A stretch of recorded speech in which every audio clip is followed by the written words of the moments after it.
오늘 성탄절에 우리에게 주시는 하나님 말씀은 마태복음 1장 21절부터 23절까지 말씀입니다. 신약성경 1페이지 마태복음 1장 21절부터 23절까지 말씀입니다. 이 계시의 말씀을 제가 받들어 읽어드릴 때 살아계신 주님의 음성을 들으실 수 있기를 바랍니다. 아들을 낳으리니 이름을 예수라 하라. 이는 그가 자기 백성을 그들의 죄에서 구원할 자이심이라 하니라. 이 모든 일이 된 것은 주께서 선지자로 하신 말씀을 이루려 하심이니 이르시되 보라 처녀가 잉태하여 아들을 낳을 것이요 그의 이름은 임마누엘이라 하리라 하셨으니 이를 번역한즉 하나님이 우리와 함께 계시다 함이라. 아멘. 다 아시고 오셨겠지만 오늘 우리 주님 탄생을 축하하는 성탄절입니다. 우리를 위하여 이 땅에 오신 주님께 먼저 감사드리고 또 성탄절을 맞이한 우리 성도 여러분들과 또 이곳에서 함께 예배하는 모든 자녀들에게 주님으로 말미암는 기쁨과 은혜가 충만하기를 예수님의 이름으로 축원합니다. 성탄절 좋은 날이죠. 이날 정말 여러 가지가 감사한 날이라는 생각이 들어요. 일단 성탄절 되면 사람마다 조금씩 다 다르긴 하지만 하루 쉬기도 하고 쉬지 못하시는 분들도 계시긴 하더라고요. 이 옆에는 아마 오늘도 공사를 하는 것으로 보이는데 대부분은 그래도 이제 빨간 날이라 쉬는 분들이 많고요. 또 1년에 한 번이라도 소식을 주고받지 못하던 사람들에게 카드를 주고받는 일도 하고요. 또 예수님 생일이긴 하지만 그래도 또 우리끼리 선물을 주고받는 일도 있고요. 거기다 집에 따라서는 어제나 오늘이나 혹 외식을 하는 집도 있고 또 영화를 보는 집도 있고 성탄절이기 때문에 특별한 일을 하게 된다 하는 생각을 합니다. 아직 안 했으면 부모님 쫄라서 이거 하나만이라도 꼭 해달라고 해도 좋을 것 같아요. 부모님들은 부담이 되실지는 모르겠지만 하지만 이런 좋은 일들을 하게 될 때에 우리 모두가 다 잊지 말아야 될 건 예수님이 왜 오셨나, 예수님이 왜 이날 태어나셨나, 이건 좀 분명하고 정확하게 알았으면 좋겠어요. 우리 어린이나 학생이나 혹은 어른이나 이거 하나만큼은 분명해야 됩니다. 오늘 성탄절에 우리가 기뻐하고 즐거워하며 여러 가지 일들을 많이 하는데 뭐 때문에 우리가 이와 같은 일들을 하는가 하는 거에 대해서는 정확하게 알아야 된다는 겁니다.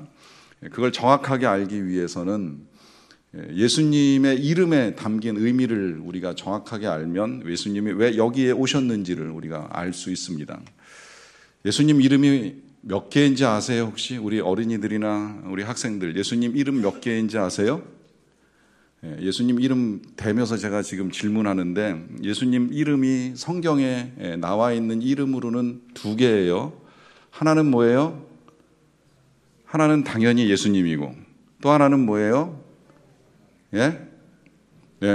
정확하게 알고 있네요. 임마누엘이에요. 그리스도 아닙니다. 그리스도는 예수님의 이름이 아니라 예수님의 직분이에요. 김창준 이름 뒤에 목사가 붙는 것처럼 예수님 뒤에 붙어 있는 그리스도는 직분이고 예수님의 이름은 2가지. 하나는 예수, 또 하나는 임마누엘.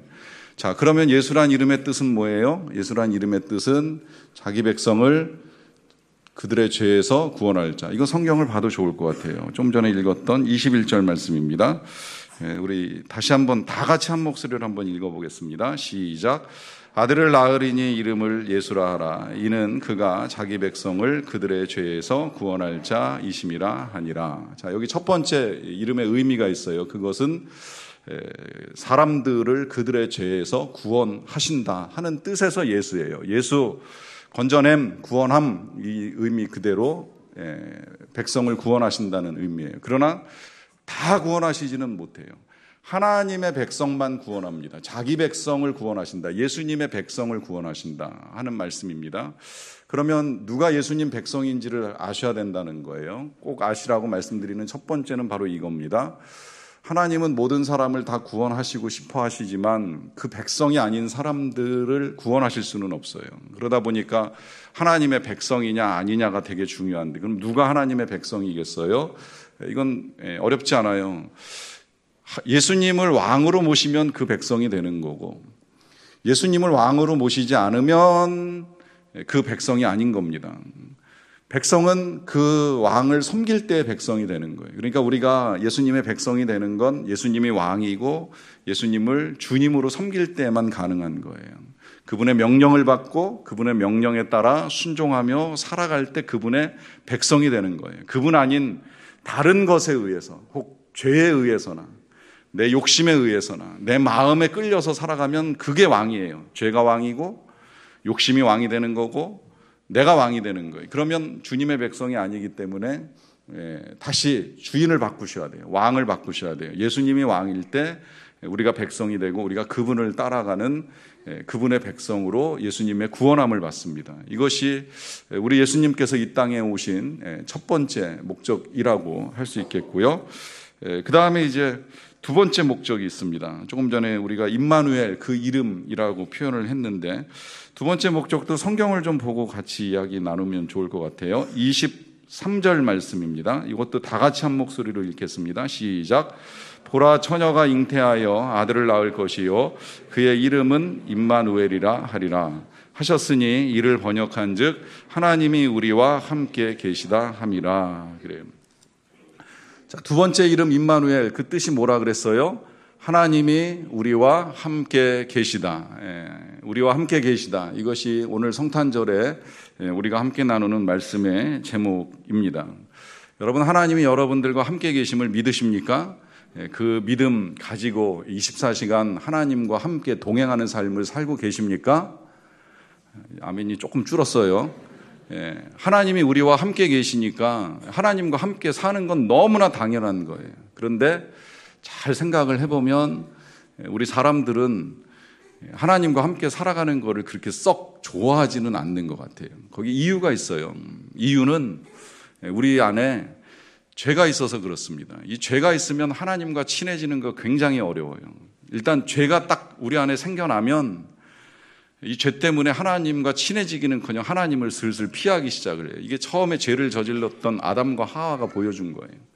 죄 짓고 나니까 그렇게도 친했던 하나님, 그 직전까지 얼마나 친했는지 몰라요. 그런데 죄가 딱 들어오고 나니까 그 다음에 하나님 보기가 싫어요. 그리고 도망가요. 숨어지네요.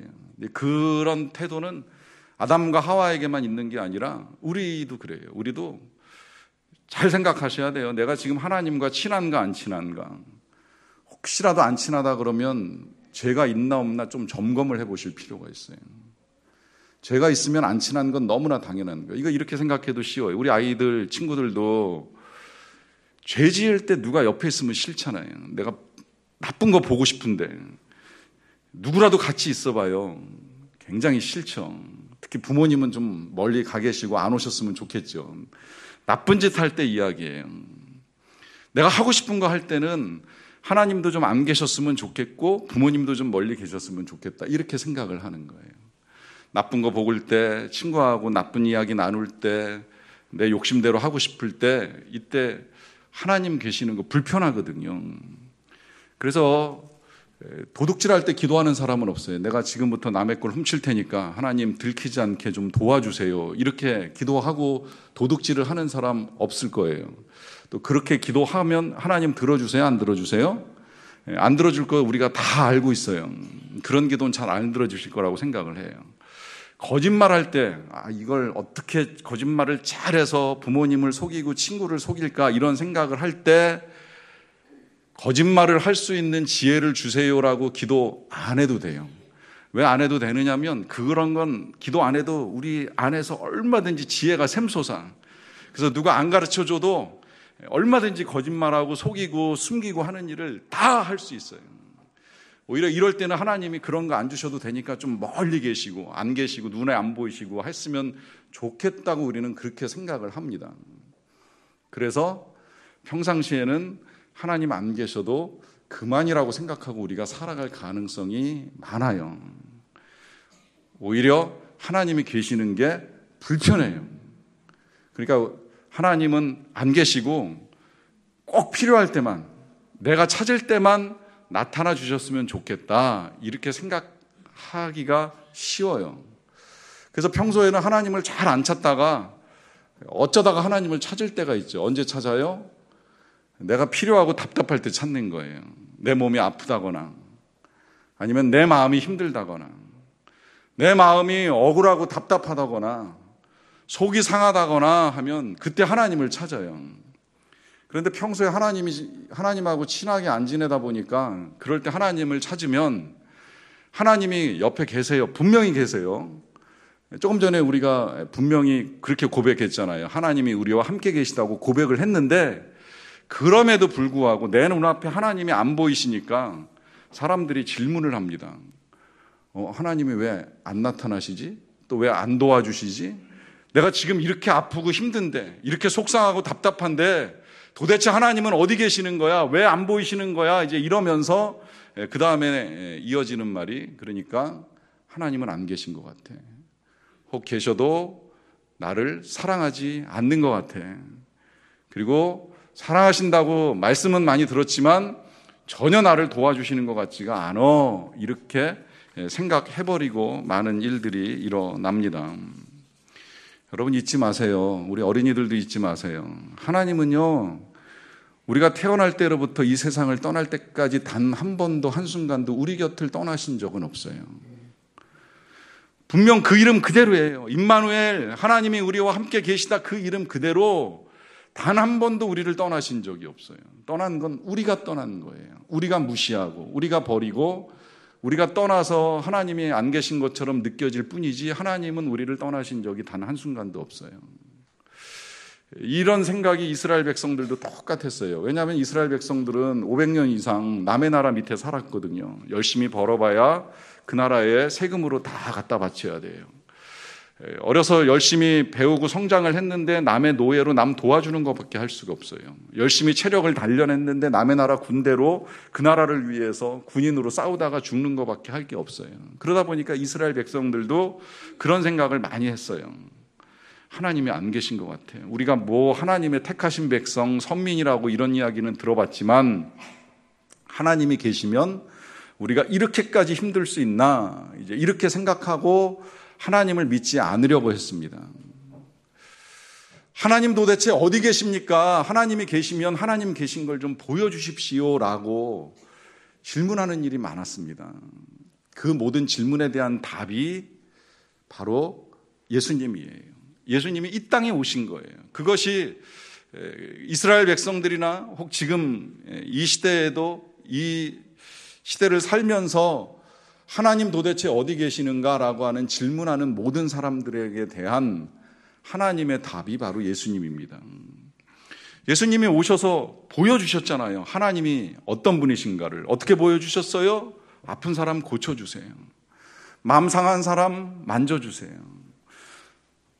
배고픈 사람 배부르게 해주세요. 죽은 사람 살려내세요. 귀신 들린 사람 귀신 쫓아내 주시는 거예요. 이게 하나님이 하시는 일이고 그 하나님이 하시는 일을 예수님이 실제로 여기에 오셔서 다 보여주시는 거예요. 하나님의 일을 보여주시는 거예요. 사람들이 지금도 그런 이야기예요. 못 믿겠다. 어떻게 그런 일이 일어날 수가 있냐. 어떻게 떡 5개 가지고 수천 명이 먹느냐. 어떻게 죽은 사람을 살려내느냐. 사람은 못해요. 사람은 할 수 없는 일이에요. 하나님이시니까 할 수 있는 일이에요.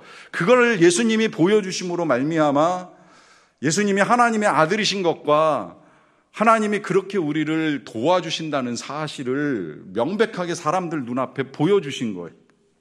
이것이 예수님이 이 땅에 오신 목적입니다. 그런데 의문이 하나 남죠. 뭐 2가지 의문일 수도 있어요. 그러면 그냥 하나님이 직접 오셔서 다 보여주시지 왜 안 보여주시나? 또 그걸 보여주시기 위해서 예수님은 왜 그렇게 오셔야만 했는가? 우리가 주일날 조금 어른들은 말씀을 나눴지만 예수님 오시는 과정이 굉장히 힘들었잖아요.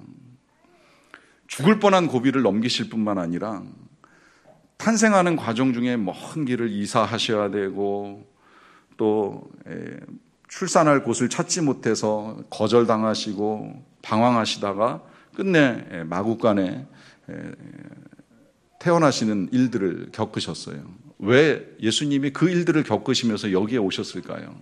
왜 그렇게 꼭 출생하셔야만 했을까요? 기왕이면 정말 하나님답게 영광 가운데 임하셔서 능력을 나타내셔도 되시는 그 예수님이 왜 그렇게 오셔야만 했을까요? 여기 이유가 있는데 그 이유가 조금 전에 그 이름에 담겨 있습니다. 임마누엘, 하나님이 우리와 함께 계신 것에 담겨 있어요. 여러분, 사람이 함께할 때 함께하는 방법은 뭐 여러 가지가 있습니다만 이제 그냥 크게 두 가지로 나눕니다. 하나는 도와주는 거고요. 그리고 하나는 그냥 그 곁에 있는 거예요. 우리 친구들이 그걸 책에서 봤나 모르겠는데 그런 사진을 혹시 보신 친구들이나 아니면 어른들도 계실 거예요. 한반 아이들이 다 머리를 빡빡 깎고 찍은 사진입니다. 혹시 보셨어요? 그 사진이 왜 그렇게 찍혔는지 아시는 분들 아시죠? 그 반 아이 중에 한 아이가 소아암에 걸렸어요. 투병하다가 머리가 다 빠졌어요. 아이가 굉장히 힘들어합니다. 투병하는 거 힘들고 머리 빠진 거 창피해서 힘들잖아요. 친구들 보기 힘들어요. 그걸 보는 친구들이 도와주고 싶어요. 병 걸린 친구 도와주고 싶어요. 머리 빠져가지고 창피한 친구를 도와주고 싶어요. 근데 도와줄 방법이 없는 거예요. 왜냐하면 치료를 해줄래야 어린아이가 어떻게 치료를 해주겠습니까? 또 뭐 치료비를 도와준다고 어린아이들이 무슨 돈이 있어서 치료비를 도와주겠어요? 할 수 있는 게 없어요. 생각해 보니까 한 가지가 있었어요. 그 친구와 똑같이 머리를 깎는 거예요. 다 그래서 빡빡으로 깎았어요. 그 머리 깎는 그 한 가지를 통해서 분명하게 친구를 도와줬어요. 너 아픈 만큼 나도 아프다. 너 힘든 만큼 나도 힘들다. 너 속상한 만큼 나도 속상하다. 이걸 그 반 친구들이 다 함께 머리 빡빡 깎는 걸로 그 소아암 걸린 친구를 위로하는 일을 하게 된 거예요. 예수님이 왜 그렇게 힘들게 이 땅에 오셨는지 아세요? 왜 그렇게 가난하게, 왜 그렇게 더러운 곳에, 왜 그렇게 비참하게, 왜 그렇게 거절당하면서 이 땅에 오셔가지고 태어나셔야만 했는지 아세요? 그 일을 통해서 오늘 이곳에서 예배하는 우리들에게 말씀하시는 거예요.